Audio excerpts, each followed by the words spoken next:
Olá, meu nome é Alexandre Palmar, sou jornalista e presidente da Guatá. Eu sou Paulo Bogler, também trabalho em comunicação e sou o tesoureiro da entidade. Então, eu atuo na área de livro, literatura e leitura. As minhas atividades dentro da Associação Guatá passam, então, por articulação cultural, direitos humanos e comunicação. Eu atuo como realizador cultural desde 2013, tendo participado, além das atividades da entidade, que foi criada em 2004, eu participei na organização de conferências de cultura aqui em Foz do Iguaçu e do Conselho de Políticas Culturais, do Conselho Municipal de Políticas Culturais. Também integrei a comissão responsável pela revisão da Lei Municipal de Patrimônio Cultural, que resultou na efetivação dessa normativa, dessa lei, em 2017, e também atuei na constituição do Conselho de Políticas Públicas da área. Resido e moro em Foz do Iguaçu, aqui na região das Três Fronteiras. Bom, o principal problema enfrentado pela nossa entidade, pelo empreendimento cultural, diz respeito ao financiamento. Nós atuamos com a cultura como um instrumento, como uma ferramenta de inserção cultural, de promoção da cidadania, de promoção da autonomia, né, de promoção do protagonismo social das pessoas, do público-alvo a quem se destina nossas atividades. Então isso cria uma certa dificuldade de encontrar caminhos de financiamento para essas atividades. Principalmente porque a gente não abre mão, esse é um compromisso que a entidade tem, de que toda a produção cultural demandada pela entidade, ela deve ser gratuita e de acesso universal. Então, nós não temos receitas por meio de entradas, por meio de espetáculos, nada disso. Nós precisamos achar formas de financiamento que sejam específicas para essa intenção que temos de utilizar a cultura como um instrumento aí de formação, de inserção social das pessoas. Entre as medidas que poderiam ser tomadas pelos órgãos públicos, eu vou dividir em duas esferas. Da parte do governo do Estado do Paraná, através da Secretaria de Estado da Cultura, nós entendemos que há necessidade de uma presença maior do poder público estadual aqui na cidade e na região, principalmente pelas possibilidades que a região tem, pela diversidade cultural, pela pluralidade, pela fronteira, pela questão linguística e também pelas questões sociais que se afloram aqui na cidade. Nós entendemos que a cultura seja uma forma de mitigar essas desigualdades, esses abismos sociais. Aí a gente acha que pode, pela cultura, ser um caminho de integrar, inserir mais as pessoas, né? E claro, a integração cultural entre os povos. Então, por isso é estratégica essa região, que o governo estadual atue desenvolvendo projetos, né, tendo uma presença com seus programas, com suas ações, com iniciativas culturais e também com outras formas de financiamento para tornar mais acessível a produção cultural aqui na nossa cidade. Do ponto de vista do município, é preciso que o município se volte a olhar o sistema municipal de cultura, que está consagrado em lei municipal, né? E passe a pensar as políticas culturais como um programa, como um norte de início, meio e fim, de curto, médio prazo, e não apenas como ações pontuais, como acontece isso, muitas delas voltadas para o evento. Também é preciso se ter uma revisão geral da política de financiamento da cultura aqui na cidade. Há editais pelo Fundo Municipal de Cultura, mas os recursos não respondem a toda a demanda da produção cultural. Há recursos pela lei, a lei Aldir Blanc, e que hoje tem dado um alento aí para os produtores culturais.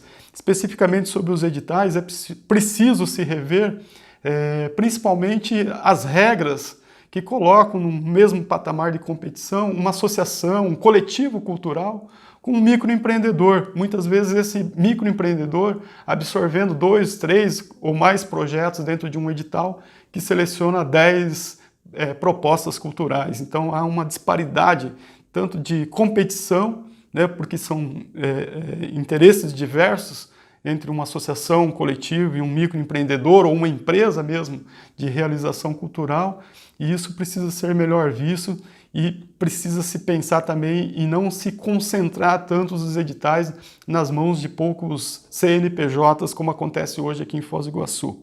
A nossa entidade foi impactada diretamente pela pandemia, Primeiro porque ela atua dentro das escolas, atua com o público, atua com adolescentes e jovens, atua com formação, e essa formação precisa necessariamente ser presencial, ou seja, através do contato, das trocas, das interações humanas que esse tipo de atividade projeta. Então, quando veio a pandemia, nós ficamos parados sem poder produzir absolutamente nada nessa, que é uma das nossas principais ações, que é a formação, é o incentivo à produção da leitura e à produção da escrita, principalmente com o público da juventude das escolas da rede estadual de educação.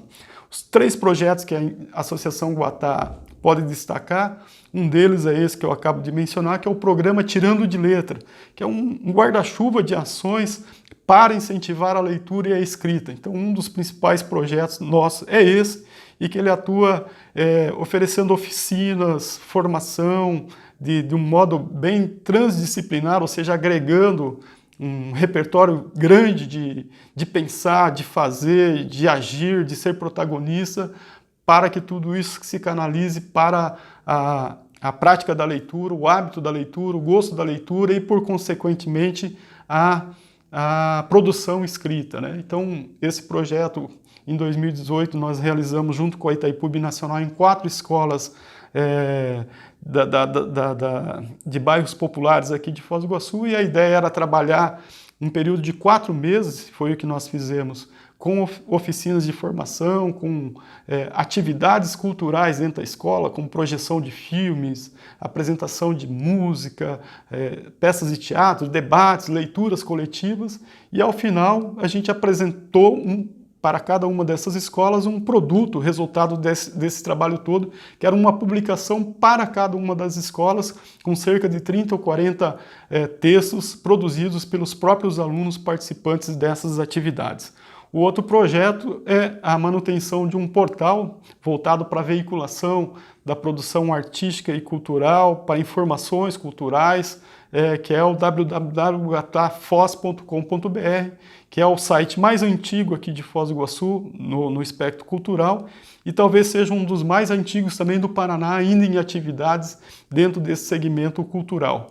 O terceiro projeto é uma publicação, nós não abrimos mão da produção impressa, e mantemos uma revista chamada Escrita, Literatura e Arte, que já está com mais de 60 edições, e ela é produzida sempre que a gente consegue recursos para produzi-la, né? Então, há uma dificuldade muito grande pelo custo da produção, uma série de coisas. Então, quando a gente consegue recursos para produzi-la, a gente a faz mais ou menos de 3 a 4 meses de diferença entre uma e outra. Essa revista ela publica contos, poesias, opiniões, ensaios, não só de pessoas que são ligadas ao fazer cultural, artístico, a literatura, mas como aquelas pessoas que usam a escrita também como uma forma de expressão, ou seja, um comerciário que não atua na área de literatura e nem da cultura diretamente, mas que ele escreve com uma forma de dividir a sua opinião sobre o mundo, e esse tipo de produção tem espaço na revista escrita, né? Complementando só, Paulo, além da produção textual, tem toda uma produção em artes visuais, né? Em charges, desenhos, várias linguagens, fotografias, cartoons. Então é importante complementar nessa parte também, que elas se somam, dialogam, né? Exatamente, ela é voltada também para essa integração aqui das culturas que a gente vive na fronteira. Então tem muita contribuição do Brasil, do Paraguai, da Argentina, e dos 2.000 exemplares dessa revista, 60% deles vão para os estudantes da rede pública estadual de educação gratuitamente, como uma forma de a gente estimular a leitura, como uma forma de que as professoras e professores trabalhem conteúdos locais, regionais, também em sala de aula, dessacralizando a arte e a literatura como algo de um pedestal. Pelo contrário, né? A arte, a cultura, a literatura estão presentes em cada um de nós, e é muito importante ver isso e reparar isso em algo que está próximo a gente. É isso, muito obrigado.